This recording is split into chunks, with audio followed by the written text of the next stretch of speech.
play the record button, and now we're on. We are, right? Yep, that's what it's showing. Ilya, thanks for joining, man. Really appreciate it. How you been? I've been well. I've been well. It's been a good few weeks in a weird few months. Well, for sure. That I can attest to. And again, before we start, I wanted to say I really appreciate you taking the time. Hope that things are going well on your end. I really wanted to, have this conversation with you to really talk about some of the things that you've experienced over the course of the past few years, whether it's your transition from university to, your internships, and then beyond graduation, and some of the things that you've been up to in the past couple of years. So, let's really start back with. You're an industrial engineer. Why did you choose industrial engineering? Is there a particular interest that you had in it, or was it by absolute luck?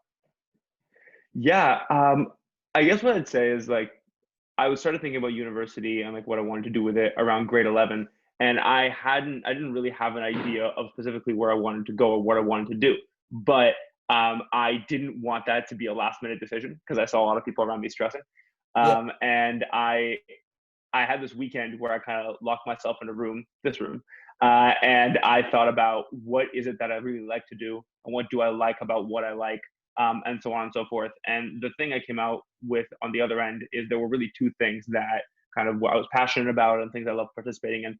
One is I really liked understanding systems. And specifically, it's just tweaking variables to achieve results. So that's a lot of what interested me about sports, for example. How can you tweak a workout program to get a certain result 3 months down the line? That's how I thought about a lot of things. And the second one was people. I would consider myself an introvert, but I have always really been interested in how people move through the world. I always enjoy listening to people and kind of figuring out what makes them tick. And yeah, I knew that those things were interesting to me. Didn't know of a program that aligned with that.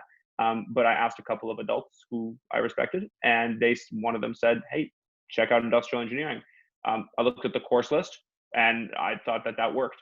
And then the only other thing I was considering was kinesiology, but between that and industrial engineering, I liked the indie path more. So that's what I went into. Interesting. Okay, so a few points. First of all, I would not know that you're an introvert if you didn't tell me. You're a very extroverted person. So that's interesting. I guess I'd say I'm social when I'm social. Again, I really like people, but I think people go "Oh, you're really social when you're around," but 2/3 of the time, I have no idea where you are. It's I need my alone time. That's the 1/3 where you gotta make up the energy again and go back outside to the world. Something like that, yeah. That's nice. And what you mentioned about systems thinking, that's really interesting because that for me is very valuable. Personally, I think that if we understand systems, then obviously a system is greater than the sum of its parts as well. And if you understand systems, then you're able to understand the general holistic view of how things work. And then when you know that, then you know everything about the system, which is very interesting. That's so you said that, and then kinesiology, right? So what made you choose industrial engineering? So the reason I was interested in kinesiology in the first place is because sports were most of what I dedicated myself to in high school. I was a wrestler, a cross country runner. I played rugby. But even beyond that, I was really interested in fitness and kind of maximizing physical capacity as a whole. And I thought, kinesiology was kind of the natural extension of that. It's I get to study what I love. And I guess one of the reason I chose industrial engineering, first of all, it was a lot of urging from some adults in my life being hey, just way more flexible path, lucrative, all that. Just there was a very practical side of it. Yeah. But it was also that I grabbed an anatomy textbook that they would from a friend who had gone through kinesiology for first year kin, and I took a few months and I was kind of reading through it, and I really liked it. But one of the things I thought about was I didn't feel I needed a university program for that. If I were going to a university program and they were to just tell me to read this book, I could read the book. But I know just for myself that I'm not going to teach myself calculus. I'm not going to teach myself linear algebra. I saw that there were a bunch of computer courses in there. I had no idea how to start teaching myself about computers, So I felt there were a lot more things that I needed to be taught in the case of something like industrial engineering than in the case of something like kinesiology. And I mean, it came full circle. I ended up doing a minor in bioengineering and still going through a lot of the anatomy, the biology stuff, because I still love that, still passionate about it. Mhm. But I guess I just figured that the point of an education is to be taught. And I thought that I needed more teaching on the industrial engineering side of things. Yeah, that makes sense. And because Yeah. there was a lot more that you probably couldn't have done by yourself, which you thought Yeah. it's better if you go through that formal process and program. For what it's worth, I was right. There was no way I could have done that stuff on my own. Yeah, and by the way, it's a really, really good choice in general. Just looking at where, the world is going and the recent trends with disruptive technology and Yeah. emerging technology, I think it was a pretty wise choice, right? Yeah, I mean, it was a better choice than I knew at the time. Mm. I'm not going to pretend that I predicted the future. I made it on like much more basic principles as I've laid out. Hmm. And by the way, talking about kinesiology, and I know how much you love sports, I gotta say, when I first saw you, it was on the wrestling mats for varsity training, and you kicked my ass, man. I mean, I think that was more of a function of experience, but Yeah. I appreciate that. Yeah, no, that is where we met. That's Yeah. funny. That was 5 years ago. Jesus. Yep, 5 years Yeah. ago, with our coach, I forgot his name, Coach Mike Quincy. Mike Quinn. Yes, He's yes, great. yes. Yeah. Good days. Good man. Good man. Yeah. So over the course of your time, doing industrial engineering, what would you say are some of the important lessons that you learned, or what were some of the challenges that you faced while you were going through this program? Yeah, that's a good question. I think like one of them was to kind of approach things with a really open mind. As we said, like when I entered the program, it was because I knew I liked systems and I thought I liked people. But the things that I came out of it with were I like computers, like I like computer programming, and I really like kind of the extension of this passion about humans and systems, which is design. And you couldn't have told me when I was in high school that I would be involved in anything remotely termed design, because I didn't consider myself like artsy, artistic, even like creative. Honestly, I like struggled with seeing myself as creative. And one of the things that I really had my mind open to in engineering, and specifically in industrial engineering, is kind of this marriage of what I consider to be like logic, rationality, and like creativity in the form of engineering design. Like that was something that I really had Interesting. my eyes open to in first year, and something I really have enjoyed practicing since then. Like, right now I'm working as a user experience designer. Mm. And I had like a much easier time of seeing myself as creative, and that was really freeing. In terms of things I struggled with, certainly with university, about prioritization and time management. I know that's something that people say a lot, but I kind of want to focus on the prioritization piece, because it was the first time outside of high school where I really felt like, yeah, I could choose what was important to me. Like there were so many ways to play this game. And like the hard part was figuring out what is important and what that means in terms of my actions, you know? So it's like concretely, that means, how much do I care about grades? How much do I care about sleep? How much do I care about spending time on my relationships? How much do I care about my career? How much time do I care about extracurriculars, and so on and so forth. And it's like you can say yes to all of those things, but you can't say yes to all of those things well. And so it was like all about figuring that out. And that fluctuated over the course of those 5 years. I'm really grateful for those 5 years, honestly. But I think that was kind of the hardest part. Yeah. Interesting. Okay, so just to summarize what you said, it's because for me, the first part about the marriage between logic and creativity, that's actually very, very, it resonates with me as well, where Yeah. you have something that is like a field that is not too technical, where you get bogged down into the details, but you can also kind of like have that free flow thinking, and you're working on a lot of high level things, and you're leaving Yeah. the detailed and analytical work. Well, there is a lot of analytical work, but you're leaving the details that you don't necessarily work on, or wasn't part of your curriculum. Just like how electrical engineering and mechanical engineering have a lot of detailed and Yeah. scientific curriculum to them, right? Yeah. So you can have that as well as your creative side, which is really interesting, what you said. Yeah. And then the prioritization piece. So that for me is something that I'm still working on, which is Same. basically, yeah, right? Like it's not really time management anymore. It's like more attention management, where you're like, Yeah. I want to manage my attention. So what should I work on right now? When living in a world that has so many distractions and so many different things that you can, tend your attention towards, Hmm. it's really important that you're able to actually focus on what really matters to you, and that's prioritization. So For that's sure. Yeah, I remember like that was something that definitely like, changed for me over the course of those 5 years. Like I can tell you like pretty much for every year there was something different that I felt that I was, and I was pretty conscious about it, but something that I felt like I want to get good at that this year, Hmm. you know? Hmm. And yeah, I think like that was definitely the best approach then and still is now. Like I gotta know what's the most important thing so that it just like very basically I know what I'm saying yes to when I'm saying no to everything else. Because if I don't know what I'm saying yes to, it becomes very very difficult to, or for me it becomes very very difficult to say no to a whole lot of other things. And opportunities come up, and from by opportunities I mean anything from like, hey, want to join this club, to hey, want to go hang out tonight, right? And saying no to that stuff, I can only really do that if I know that I'm saying no because I have these goals and I know why those are important to me. So Then I that find it very requires easy to you say to no. have something, right? Like that requires Yeah. you to have a certain objective, right? And be clear about it. Yeah. Yeah. I gotta know why I'm doing what I'm doing. Interesting. Yeah. Yeah, it's because when you know what you're looking for, then the search time is also less, right? That's with anything. If you know what you're Yeah. looking for, it takes a lot less time to search for it. Yeah. For sure. Find it. Okay, that's and how do you manage that attention other than obviously having a clear objective? Is there any other thing that you think about? Oh yeah. I Yeah. mean, I'm uh, not gonna self-diagnose, but like I like my attention is all over the place by default, you know. So I've got like a whole system, almost a whole set of systems to like keep myself doing what I want to do. Um, I guess to name them, one, I'm super into Google Calendar and Google Keep. Google Keep is Google's like note taking app.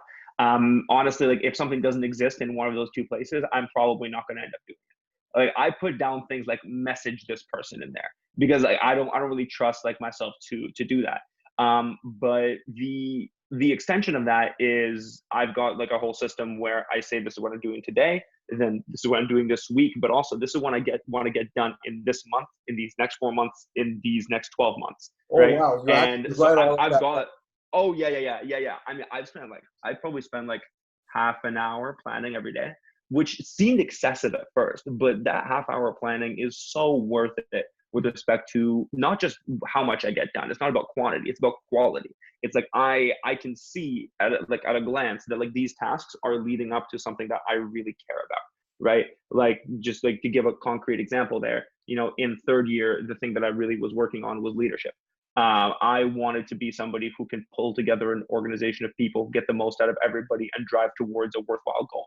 And Right. that's I wanted that to be. I saw that as a skill set and one that I wanted to practice, just as you practice anything else. So you know, I ended up having like separate to-do lists and those separate like 1 month, 4 month, 12 month kind of timelines for like all five organizations I was in a leadership capacity in. And what that meant was I couldn't just do all the things for each one of them. I had to know what is the goal for this organization? How do I think we're going to get there? And what are the tasks that are associated with that? What is the timeline for each of these tasks? And again, it like initially it took like over a week to lay this stuff out. But what it resulted in is me being able to pull in kind of like every week and from every week on most days, what is it that I think needs to get done so that we end up at that goal? Because it's only a game of inches if those inches are pushing in the same, in like the correct direction, right? Like we Just always talk about like it's one task at a time, but the tasks being the correct ones is everything. So that's kind of the high level organizational system. In terms of just keeping myself on track, if I were to recommend one habit, it's journaling. Like journaling, something I've been doing daily since I was in 12th grade, and I found it to be like so vital in terms of me reflecting on, you know, the difference between who I want to be and like who I am, whether it's positive or negative. And also just yeah, being able to see how things are going, both in terms of like my output, but also in terms of like my happiness, my personal growth, my mental health going forward. Because I found that like when I don't collect data on myself, um, I am subject to whatever perception of myself I have in a moment. Like if I have a bad conversation, then I feel bad about everything that was happening that day. You know, right. I don't have anything objective. I've just got this like objective perspective on the world. And if I make decisions when I am in all these varying perspectives, I tend to bounce around and like not really go in any one direction. So you know the guidelines are set out in that Google Keep and that Google Calendar, and the thing that keeps me moving forward along that path is journaling and being able to write myself and being able to take objective stock of how I'm doing and how I need to change so that I can keep going down that path. I just said a lot. Does that make sense? That absolutely makes sense, and I'm following, which is why I want to kind of like go back to that organizational level thinking that you had Yeah, let's regarding talk. your leadership experience in third year. But before that, I gotta say, dude, when we talked about journaling, it was like 2 months ago when I saw you, or maybe it was three and a half months ago when I saw you. Yeah, I started journaling since then. Obviously, yeah, not consistently, but it's been yeah, helping a lot. Like, it's crazy the amount of thoughts that come out of your mind when you start putting the pen to paper. It's just crazy. yeah. You come up with Oh so yeah, many different things, so many different things. And yeah. I actually want to talk to you about that. But before this, the organizational level thinking. So how did you like how did you say no to all the other distractions and said, all right, so this goal that I have in improving my leadership skills is what I Yeah. want to do this year. And the like everything else is going to be secondary to that, because let's say for me and many other people I know, uh, we have certain goals, but then we're like, the opportunity cost of this goal is very huge, so there's so many other things that we can be doing that we're not. So what's so valuable about focusing on this? And by the way, don't get me wrong, I think that if you constantly think about what else you could be doing, in the end you don't end up doing anything. But Right. I just wanted to know what your thought process was in really getting this down, because that needs a lot of resilience and you need a lot of consistency to go through with achieving that objective. Yeah. That's a good question. I think there's like a two-layered answer to it.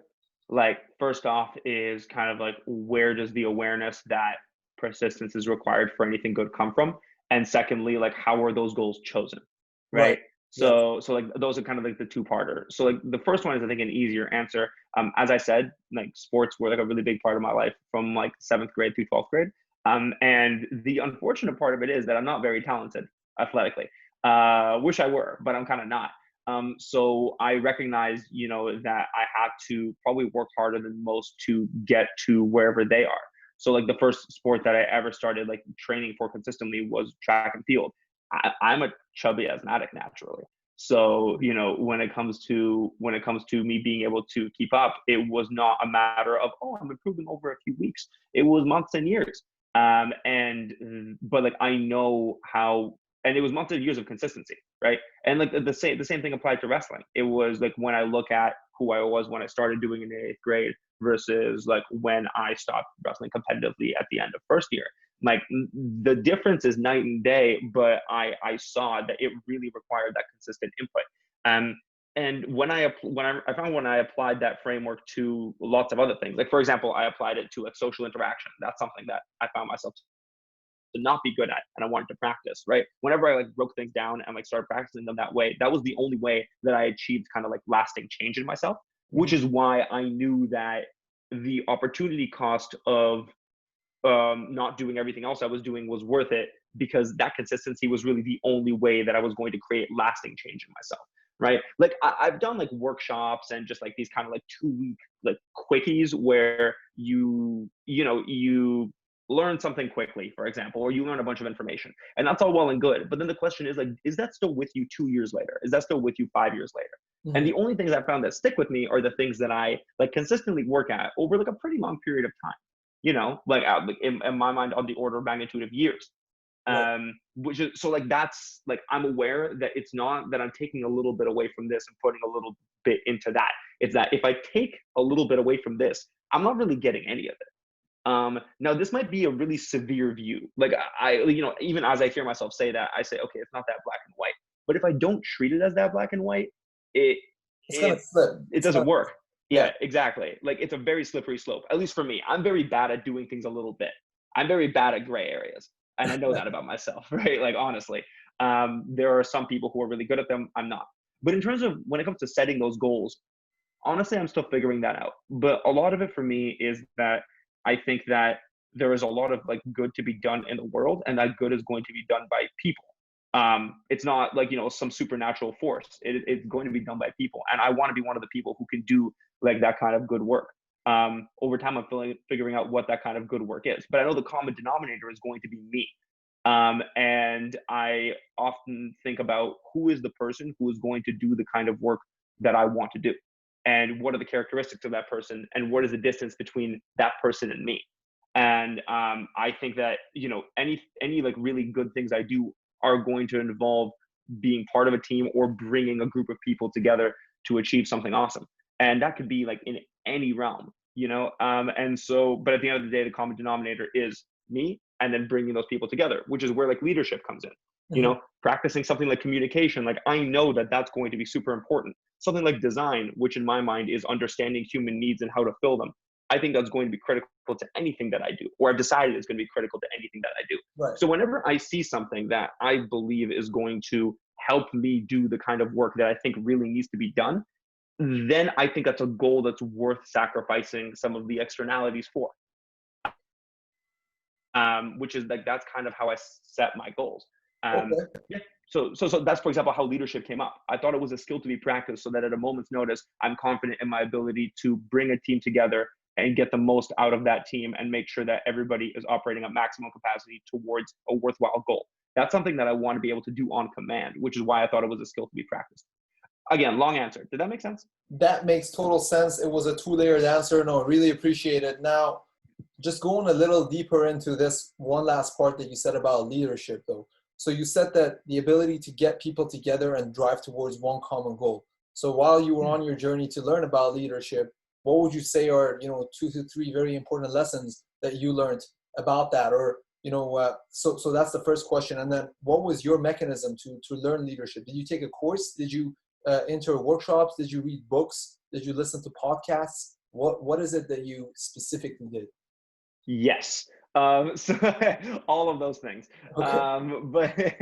But I guess in terms of like things I learned, um, it's I guess in three words, it's vision, clarity, and empathy, right? Like I think if you have those three things, then you can do a lot of good with a group of people. In terms of vision and clarity, I think a lot of what we consider leadership, and I think it's super important about it, is being able to bring a group of people into agreement on what needs to be done and why it needs to be done. So, and I think like driving at that why was something that took a lot of the teams that I worked on, from some teams that could do solid work to teams that could do exceptional work. Mhm. And it was, say, for example, even like something that I think a lot of people didn't take as seriously as I did, something like Frosh Week, right? Like orientation week at U of T. Like there's a difference if we say, look, we're going to gather on Monday and we're going to have a really good time. We can have a really good time, Mhm. right? But like the vision that we aligned on was we are going to be a family that supports people through an exceptional first year, right? Like if once people all see that in their mind, then they can bring whatever their full self is to making that happen. Like I'm not going to sit there and lay out tasks for everybody on my team to fill, but for them, for everybody to feel like they know how to contribute, we have to align on what we are doing and why. At that point, somebody can say, hey, I'm going to make a bunch of videos that are going to get them excited. Somebody's going to say, hey, I'm going to carry like a boombox around so that like we have a really good time as a group, but they're all driving at that same thing. So that's where like that vision, that clarity comes in. When it comes to empathy, I think like the thing that I learned is to meet people where they are and just to be kind of like a less of a type A asshole, to be honest. Where I, it's not about like getting people to do what I want. It's getting people to, putting people in a position to succeed. And that means in part filling like, you know, filling in for their weaknesses, but in large part, it's figuring out what their strengths are and getting and like using those strengths to contribute. I'm a big fan of the idea of like leading from behind.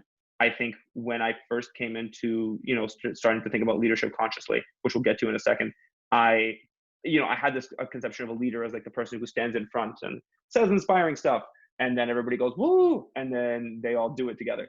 Um, Honestly, I think like my job as a leader is to set that vision and clarity, get everybody like on the same page and keep everybody on the same page. And once that's done, it's to have a group of awesome people and make sure that they can do great work.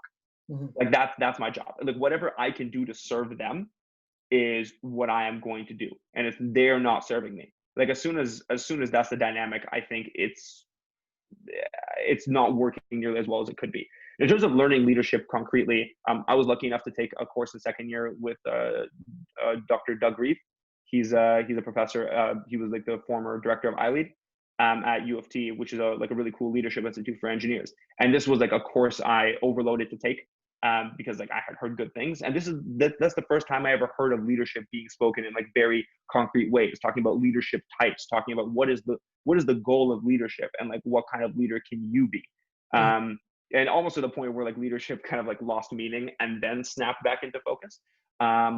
And then from there, a lot of it was reading about how others do it, but also just starting to be very conscious about what is it that I've loved about people who have led me, right? Like whenever I think about somebody who was great, what is it that made them great? Could I incorporate some of that?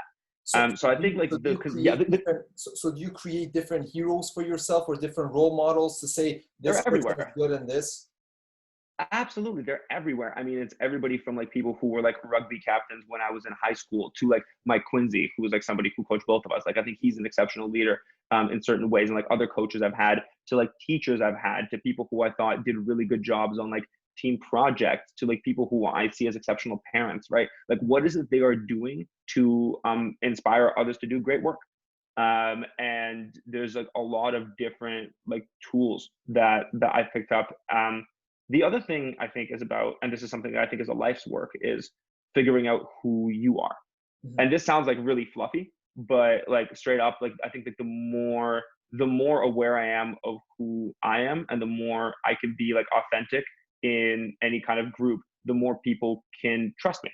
And the more people can trust me, the more like we can align and like actually do really good work. Because like there's like the logistical sides of leadership, things like being good at communicating, which is something that I was really bad at, and I'm still trying to get better at. Like, you know, consistent communication, like being very clear about tasks, being very clear about goals. Like these are like the logistics of leadership. But like when it comes to like the human side of it, a lot of it is about being authentic. And I think we can only really be authentic when we know who we are. So yeah, I mean, again, a lot of stuff, but a lot of my initial consciousness came from that course, and then from observing others and myself. That was a very high quality answer, man. Really, really appreciate it. Very insightful. Obviously, it kind of naturally rolled into self-awareness because I was going to ask you about that, and you kind of just stepped into it yourself, which is good. You're very self-aware, obviously, and it's an ever-evolving journey for everyone. But would you say one of the ways that you started gaining more self-awareness and consciousness about yourself and your strengths and weaknesses is through journaling and other ways as well? Is that how you learn more about yourself? I think journaling was a big part of it. There are a few things that I think contribute to like me being kind of self-reflection. So yeah, let's talk about journaling first. I think that I like data. I think that's kind of like industrial engineering thing.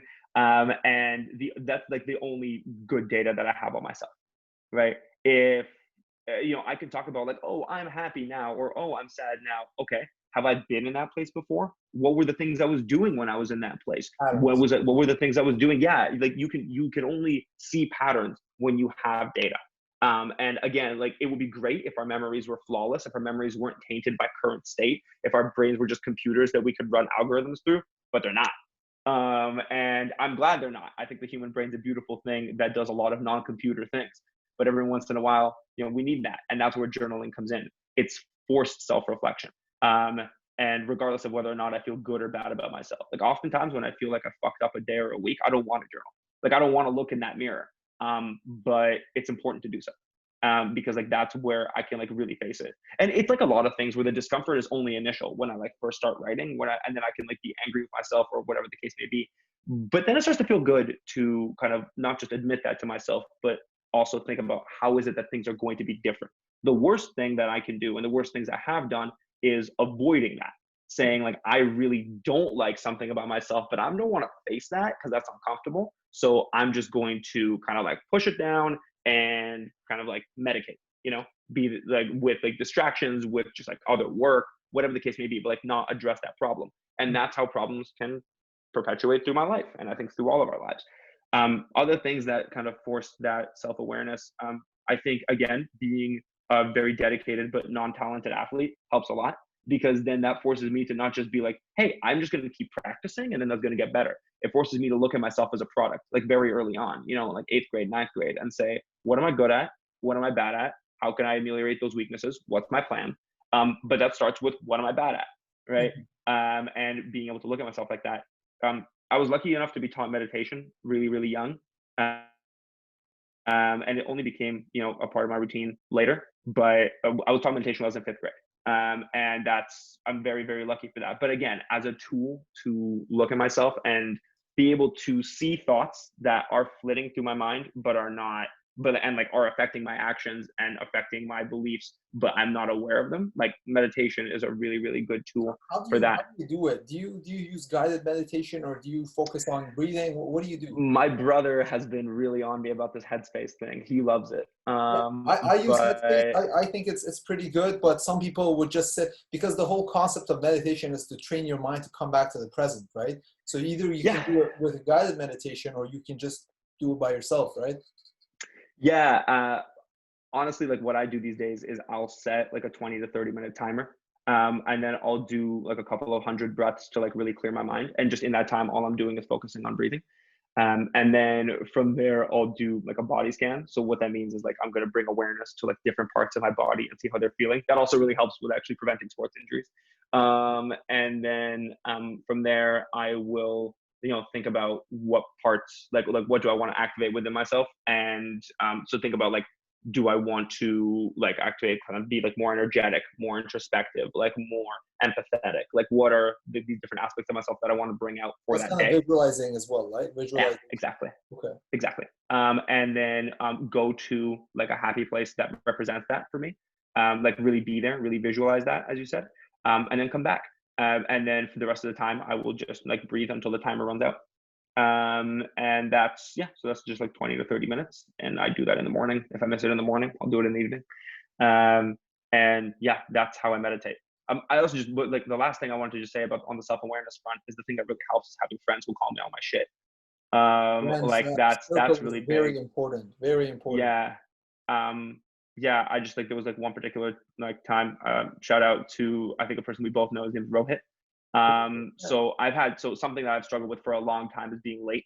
Like, I'm just like late to lots of shit. And that's like, for a long time, I didn't really see it as a problem. I saw it as like, yeah, I'm like one of those people who's late, like, some people are short, some people are late. And then, like, there are a couple of people who were like, hey, like, we really don't like that. And then I started working on it, and I got better, but not really better enough. I remember at some point he was like, yo, like, I love you, but this is just fully disrespectful. And like, you can't keep saying you care about this and then not make it better. Like, that's bullshit, right? And that was really important. Like, I think I'm like pretty like normally punctual now, but that took a lot of work. And the only thing that made me like really realize that I wasn't going to, like, that this was a real problem. This wasn't just like a cute self-help project. Is a friend who, like, I knew cared about me, but was willing to call me on it. I've had other friends to do that with like my style of communication, people who do that with my like ability to follow through on the things I say, yeah, really, really important, I think, to like have honest people in my life who like Yep, care about me. friends who say it to you like it is, right? That's Exactly. those people are really like the most appreciated, honestly. Like Gold. they're very important. They're golden, Yeah. for sure, for sure. Because not a lot of people will tell you things in your face. Yeah, no, it's not enough to have people like this. Is how I know they don't just like me. Like, this is love, right? Like, love is being willing to have me not like them for a little bit because of what they know is better for me. Like, Mm, that's true selflessness on that front. It's like so deeply appreciated. interesting, Yeah. interesting. And okay, so that's the self-awareness piece, and that's really important. And just going back up a level here, Yeah. after graduation, with all this Yeah. knowledge that you've learned and with all the things that you've done, obviously, to develop yourself to become more self-aware. So how are you doing right now? How has COVID been for you? What are Hmm. you up to nowadays? How's everything? Yeah. So I got to like intern at a bunch of different companies over the course of my time in university. Like, I did the professional experience year, as a lot of people do, like split that up over the course of 3 companies. Got to work with a company for capstone, and like the summer after my second year. So just a couple of different experiences there. And coming into fourth year, I was kind of like excited or just ready to do the whole like full-time applications thing, just like had my resumes ready, had my references ready, like all of that. And then I realized that I wasn't really excited about it. Hmm. And I like to be excited about the things I do. And the reason I wasn't excited is because it felt like the same thing that I was doing, and it felt like it wasn't where I could learn the most. Um, and the thing that I thought that could teach me the most was to see what I could do in a year in terms of like making a startup happen. It wasn't that like I like always had a dream of having a startup or anything like that, but I thought that that's where I could learn the most. Like one of my best friends and somebody who I did like all of my indie work with, named Mohammed, thought the same thing. And so we, ourselves and like a couple of others, like started doing that after school, and like actually like, a little bit during school. That took a twist and turns, and felt like it taught me a lot. But like right as COVID started, I signed with IBM, and I am a UX designer at IBM right now. Still occasionally check in on like the startup, which is being run by one of my co-founders, Austin, and I think he's doing like amazing work there. But alongside that, I've been onboarding onto IBM. It's been really interesting to do that fully remotely. Like that's been like a really unique experience. But I'm starting to like my work there more and more, especially like as the initial onboarding has kind of ended. I have been throughout all this time, I was teaching math and public speaking. That's how I was paying bills as I was working on the startup. And that's been really interesting because that's transitioned online. So I went from, teacher to like YouTuber / Twitch streamer. But still with math and public speaking. So I teach with a company called Brain Power. And that's been really interesting. That's taught me a lot about myself. When we talk about people who are honest, kids, super honest in a way that adults aren't. They haven't been taught to bullshit yet. So that's great. Also during COVID, the older brother of a friend of mine started working on something called Gift Forward, which basically helped set restaurants and other businesses up with gift cards and then sell those gift cards so that they get cash now. Because a lot of these small businesses are really struggling during COVID.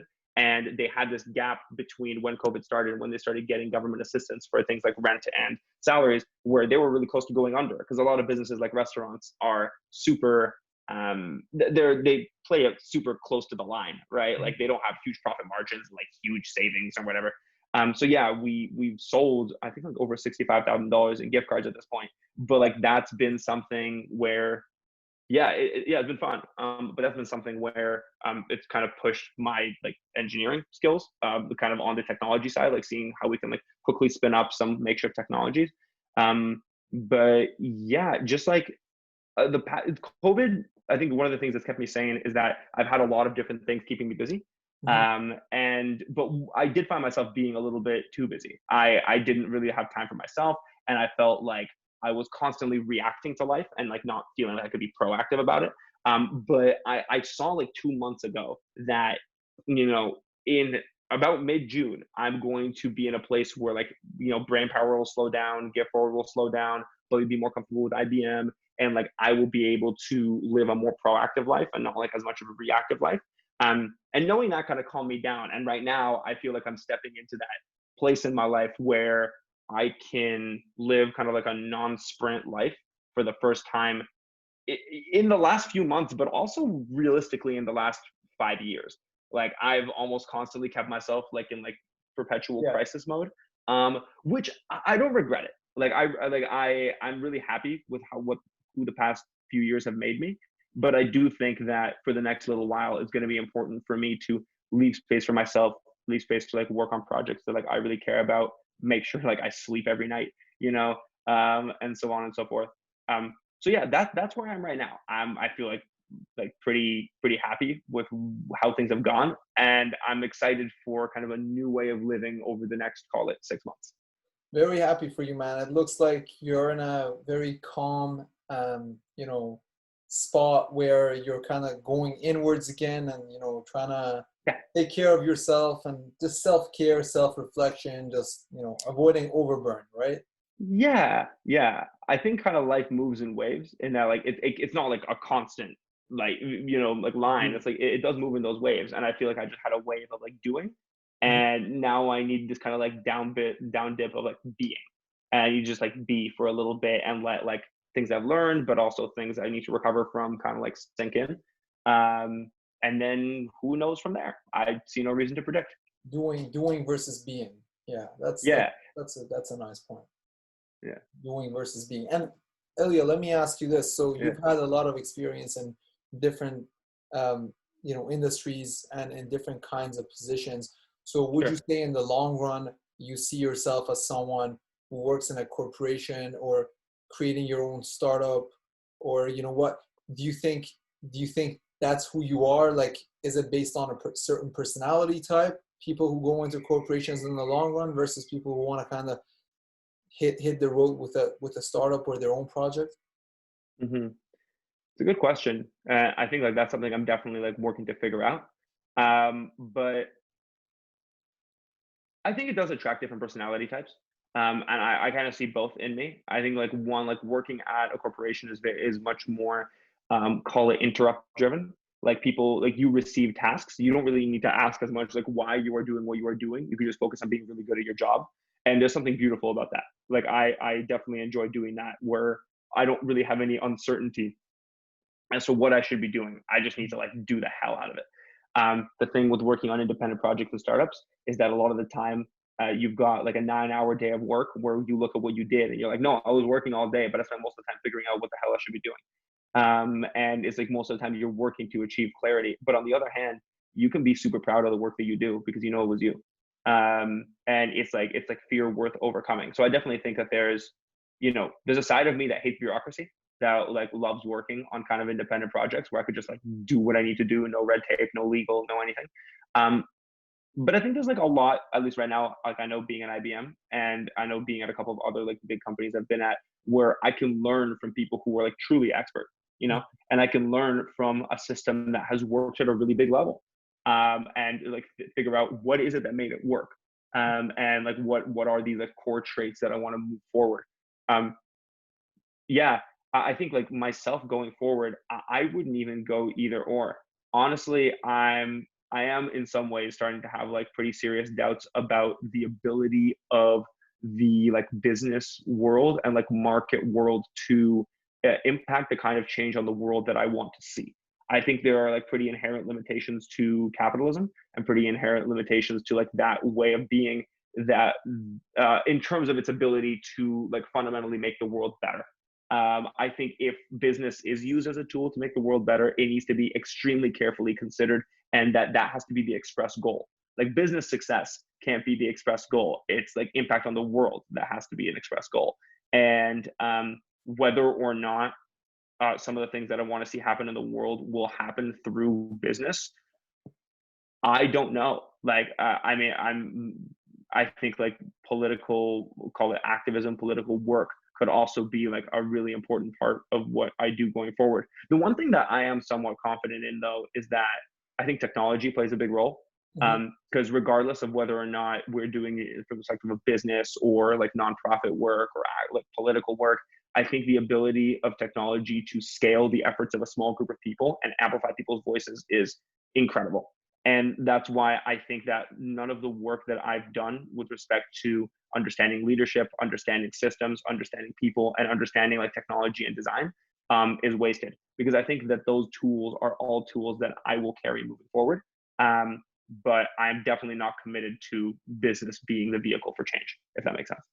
That makes absolute sense. And for sure, just rest assured, you haven't wasted any time. Based on what I'm Yeah. hearing, you haven't wasted any time. All of these things Mhm. you're going to use in the future. And with the trends that we're seeing, with empathy becoming more and more important, with your people skills, your soft skills becoming more and more important, that's going to play a useful role in the future as well. And then not only that, to your point, I don't think that people are going to place as much value on business success from here on, moving forward, uh, as compared to placing focus on actual global success, or not necessarily global success, but for the benefit of the community, Mhm. whatever that community is, right? In any scale, Yeah, it's not going to be individual or business focused and success anymore, which is good news, honestly. I think so too, man. I think like, I mean, we know this from, even if you work in business or like in anything else, like, that your core metrics are like, you live and die by them, right? Like if you're pursuing the right things, you'll be okay. If you're pursuing the wrong things, you'll go down with the ship. And I think that, at this point we can be like pretty disabused of the notion that like profits or like the ability to make a bunch of money is like closely related to how much people's well-being is improving, right? Like those two things are pretty decoupled. And so like I think that the concrete metric concrete metrics need to be metrics of human well-being. You know, like things like human happiness, human health, human safety, like ability to like social mobility, like the ability to provide for themselves and others. Like these things are the things we should be directly aiming for, and not using business success as a proxy for those things. And whether that happens through like a vehicle of a corporation or through something else, I'm game for it. I'm like pretty agnostic to that, but I think the result is what we're driving at. So I think there's like a lot of people who are in the business world who are incredibly well-meaning, right? I don't want to like discount that world and everybody in it. Like I'm in it right now, right? But I think it's just, instead of assuming that if you're doing good work in the business, you're making the world a better place, you need to look at what is the outcome of the work, not in dollars, but in human impact, and whether or not you advancing that work is going to drive something positive for human beings. And it's very likely that if you can't see it, it's not there. I think like that's a big deal. And I think a lot of the time we say like, look, no, somebody else has figured out that what work that we're doing is important, and I just have to trust that and do my work. I think we have to like give ourselves more credit than that and say that we're smart, and that if we can't see what the positive impact of the work that we are doing is, we need to stop and figure out what it is. And if we can't see it, then it's probably not there. Okay, interesting. So measuring not dollar value, but more like what added benefit it's providing to the community. So Yeah. What's it doing for a human? How do you measure that? I mean, so it depends on what you're working on, but something like, for example, yeah, looking for a very specific metric there, right? Like how many people who were on the street are no longer on the street? Like how many people have moved above the poverty line from the work that we've done? For example, we're working on Gift Forward, right? Like we're talking about like these gift cards that we're selling to help businesses, right? Like this is a nonprofit initiative. And yet our initial default, because we were all been like market trained, our initial default was to look at how many dollars have we raised for restaurants, right? There's a lot of ways to impact that metric. For example, the easiest thing for us to do would be to sign on a whole bunch of restaurants and have each one of those restaurants like, you know, email blast or like social media blast each one of their respective customer bases and say, hey guys, like we are like we've got these gift cards, buy them. And then let's say we get $1,000 per restaurant, like by doing that, right? So, okay, then we sign on 100 restaurants and we end up like selling $100,000 of gift cards, and we can pat ourselves on the back and say that we've done a good job. But is dollar value really the thing we're going for? Or are we trying to prevent businesses from closing down? Because if our goal is to prevent a business from closing down, $1,000 per restaurant is very unlikely to make that difference. If, however, we only raised, say we raised $60,000, but we raised $60,000 for 5 restaurants, $12,000 can make a difference for restaurants. That's several months rent, right? Like that's very real money. So while on one hand, it might seem that the $100,000 is higher than the $60,000, what we should be measuring is how many restaurants did we prevent from going out of business because of COVID, right? Like having the extremely explicit metric in terms of who we're helping and how, rather than using something like dollars and revenue and profits. That makes a lot of sense. That makes a lot of sense. Yeah. Because you can manipulate numbers in a lot of different ways just so you can satisfy yourself. But then at the end of the day, that makes sense. Okay. Right. Or something like, you know, on a higher level, like a company like Tesla, right? Like saying like, look, I think like a lot of people go like every Tesla on the street is a good thing because otherwise that car would likely be like a gas car and like, you know, like it would be burning fossil fuels, yada, yada, yada. Okay. However, Tesla is currently a publicly traded company. So they are legally obliged to try to maximize shareholder returns, right? Which means that they need to increase like, you know, their stock price. They need to increase their revenues, right? And the ways they do that aren't always going to be aligned with their mission of, or their supposed mission of transitioning us to a future where we don't use fossil fuels for transportation. These things diverge once we get into the business world, and it takes an extreme level of consciousness and a lot of care to not let the structure and the system of capitalism not let that system actually like take the company off its tracks or take the group that's following it off its tracks, right?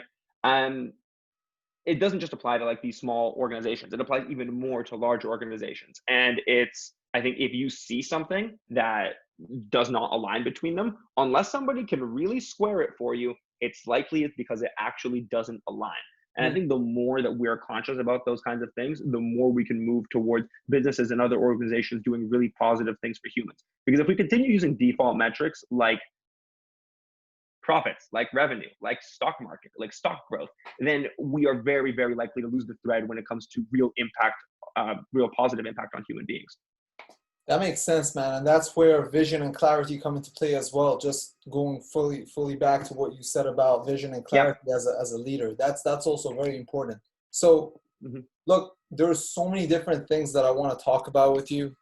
Capitalism, the future, different trends, and it can go on for a very long time. So I really appreciate all the passion and all the details that we went into. But going back up now, because we'll want to wrap this up because it's been like around 1 hour, I think that around 1 hour. Do you have any closing remarks for anyone listening, for for students, for people a little younger than us? Do you have any closing remarks? Yeah, I mean, I don't see myself as wise, but in terms of like, I guess I'm trying to think about this, like, what would I love to have known a few years ago? And I think it's that like long-term growth is the thing to optimize for at definitely like when we are the age that we are. I think it's that if you can put some serious thought into who you want to be, and you don't have to be right. You really don't have to be right. You just need to have a hypothesis. And if you can like make a hypothesis on any aspect of who you want to be and test by seeing if it feels good to grow in that direction, then I think that is a way to give meaning to a lot of the things that we do in our lives. And I think that kind of meaning is really sorely needed in a world that is mostly marketed to us and doesn't come from within. So yeah, I think that, make a hypothesis as to who you want to be and see how you can test it. That's very well said, man. I really, really appreciate the time, the energy, the effort that you put into this. It's always good talking to you. We definitely need to catch up as well. Not sure when this is ending, but it's really good talking to you, man. Thanks a lot for putting this time in. Man, thank you for having these conversations. You do a wonderful job. Appreciate it, man. Thank you.